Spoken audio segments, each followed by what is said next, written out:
The microphone let out a soft, static hum. A spotlight cut through the silence, casting its glow on the man stepping onto the stage. Salt and pepper hair, neatly cropped. A simple black suit, no tie. He didn't need anything more, because every eye in the room was already fixed on him from the very first moment. In front of him, nearly 400 journalists, representing hundreds of news outlets across the U.S. Behind them, millions watching the live stream of the press conference. On the giant screen behind him shone a familiar logo. Nova, a fintech company, valued at nearly $700 million, celebrated in the media as the humanitarian unicorn for bringing AI-powered financial tools to ordinary people. And on the stage stood its founder, Adin Voss, a man once dubbed the Steve Jobs of financial tech and the algorithmic architect of equity. So when he lifted the mic and spoke, voice calm, deep, and steady, I hereby declare, Nova will officially shut down, effective next week. The room froze. A reporter from CNBC dropped her recorder. Another journalist gasped, "What the hell is going on?" Adin didn't blink. He looked directly at the front row where Nova's largest investors sat. Stunned. "I'm not under pressure. There is no scandal. I'm shutting down the company because I refuse to keep profiting off the fears of the poor." A wave of disbelief rippled through the crowd. And if the choice is between becoming a billionaire or becoming a decent human being, I choose the latter. For the first time in years, the sea of cameras fell silent. No one expected an ending like this, not after all the dazzling achievements Nova had chalked up. But for Adin Voss, this wasn't the end. I was just the first chapter of the story he truly wanted to tell. A story not written in code, but in conscience. Before, he was Adin Voss, the man who declared bankruptcy in front of the world. He was just a skinny kid, living with his mother in a crumbling apartment in the poorest part of Detroit. Cracked bricks, water-stained walls, winters so cold, they had to boil water in a steel pot just to wash their faces in the morning. His mother Lorraine worked night shifts as an ER nurse. She hadn't bought a new dress in 8 years. She never complained. She always said, "As long as you're fed, I can go hungry." One night, when Adin was 10, his mother returned with 2 grocery bags from the discount store. When she opened her wallet, she froze. Declined. Negative. Zij zenderte in her account. No cash left. A young cashier sneered. "Your card's no good.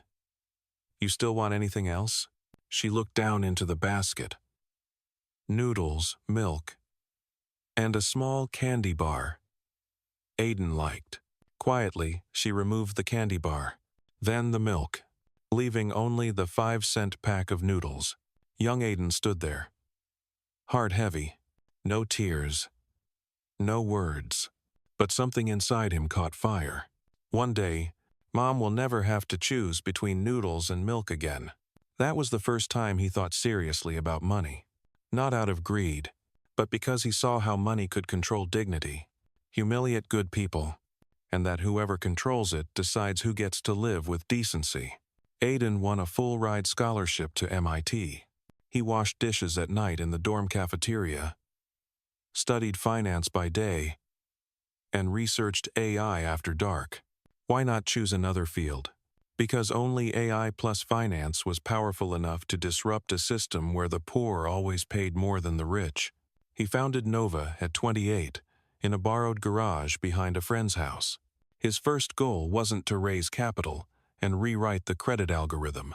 If banks use credit scores to reject the poor, I'll build a system that rewards trust and human history. He created Human Ledger, an algorithm that assessed borrowers based on social commitment, promise-keeping, and community spirit. And the results shocked everyone. Poor individuals got access to credit, and their repayment rate exceeded those with top credit scores. Within 2 years, Nova raised $25 million in funding. It expanded across the U.S. People didn't trust banks, but they trusted Adin because he didn't dress like a banker. He spoke their language. And above all, He understood what it felt like to watch your mother be humiliated in a grocery store. 3 years after its launch, Nova had become a symbol. Aiden appeared on the cover of Forbes, gave talks at TEDx, and was even the subject of a documentary titled "The Man Who Gave Credit Back to the People." The media called him the Robin Hood of the 21st century. But inside Nova's Manhattan headquarters, with glass walls, minimalist furniture, and walkways wide as museum halls, Aiden felt like a stranger. He stepped into the executive meeting room, wearing a wrinkled shirt, sleeves casually rolled up. Around the table, 8 people, all in sleek suits, all once hand-picked by him, but now no longer idealists. They were profit maximizers. "Aiden," one of them said, "we're leaving hundreds of millions on the table from the high-risk segment. Behavioral data shows they're still willing to pay elevated interest." Aiden sat still. "You mean the poor are willing to pay more, so we should charge them more?" "I'm just saying. The market self-corrects. We can't let emotion interfere with decisions." Silence. Only the steady tap of Aiden's fingers on the table. He stood, said nothing more. Only this: "If I let you people decide, my mom would still be putting candy bars back on the shelf." That night, Aiden sat alone in his 27th floor office. New York blazed outside his window, but inside him, it was as dark as the night he was 10. He opened his inbox. Amid hundreds of media invites, one subject line quietly stood out: "I'm one of the thousands drowning because of Nova." The sender, Martha Keller, a single mother living in Ohio. She explained she had used Nova to refinance her debt. At first, it worked, but after the company changed its algorithm, her interest rate automatically adjusted, leaving her with over $9,000 in new debt. She lost her home. Her 2 children had to withdraw from school for a semester. "I don't blame you. I just thought, if you knew, you'd fix it." Aiden couldn't look away. It felt like a punch straight to the chest. The company he built to help the poor was now suffocating them all in the name of optimized AI. The next morning, he flew to Ohio. No assistants, no cameras. He arrived at the rundown rental home, where the mother and her children lived. She opened the door, stared at him for a long moment, then asked, "Is it really you?" Aiden nodded and sat down at the wobbly wooden table in the kitchen. "Tell me everything, one detail at a time. Leave nothing out." The following week, he pulled all his equity from the executive board. No press conferences, no interviews. He vanished. Over the next 18 months, Aiden traveled across 32 states, lived with hundreds of families who had borrowed through Nova, and listened to every story, every tear. No one knew he was the CEO. He only said he was someone who used to work in the system. He took notes, collected data. He rewrote the algorithm himself. Human Loop, a system that judged people not by credit history but by trust, community, and real-world behavior. When the system was ready, he bought back his company, now hemorrhaging, after being exposed for its exploitative AI. And in a national press conference, "I declare, Nova is bankrupt." But a new system not built on profit, but on human trust, is about to begin. A press release sent shockwaves across America. The Nova Corporation is officially bankrupt. The remaining assets will be transferred to a non-profit credit organization, Human Loop, operated by the community, with no shareholders and no profit distribution. The next day, Wall Street erupted in outrage. Financial channels called him a madman or a traitor to the system. CNN, Fox, Bloomberg, all ran breaking news. The founder of Nova dismantles his own billion-dollar empire. Some investors sued Aiden for destroying shareholder value. His lawyer warned him, "You can't fight them, Aiden. They've got the entire industry behind them." But Aiden didn't respond. Instead, he did something no one expected. He went live on his stream.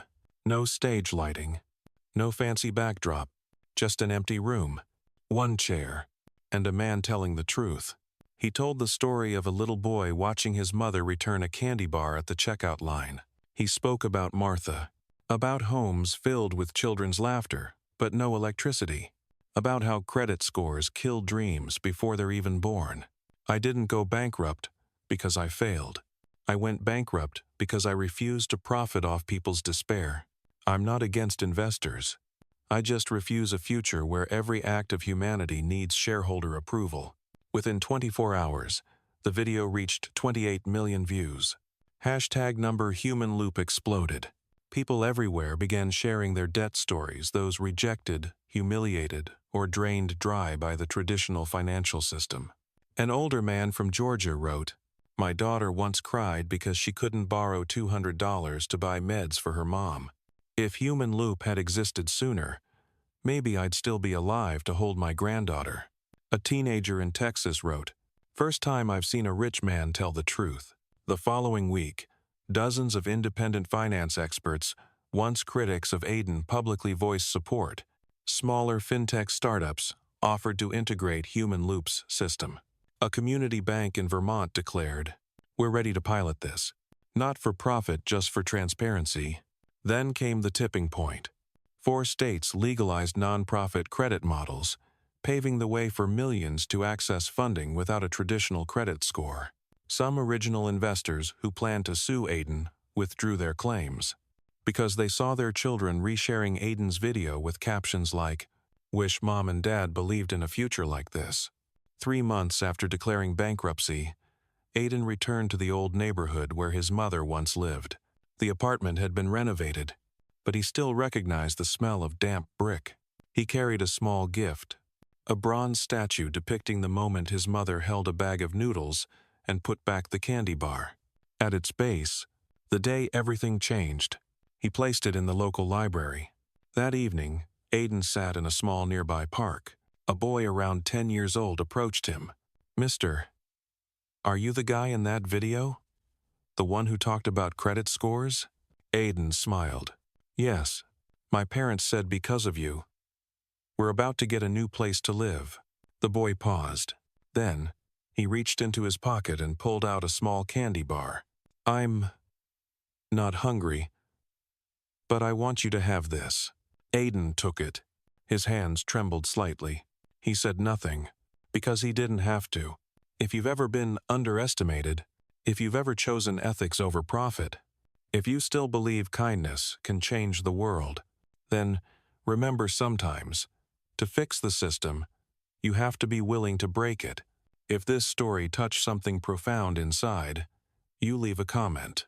Because somewhere out there, someone is still buried in silence and must know that goodness still exists. Subscribe to this channel for more stories like this.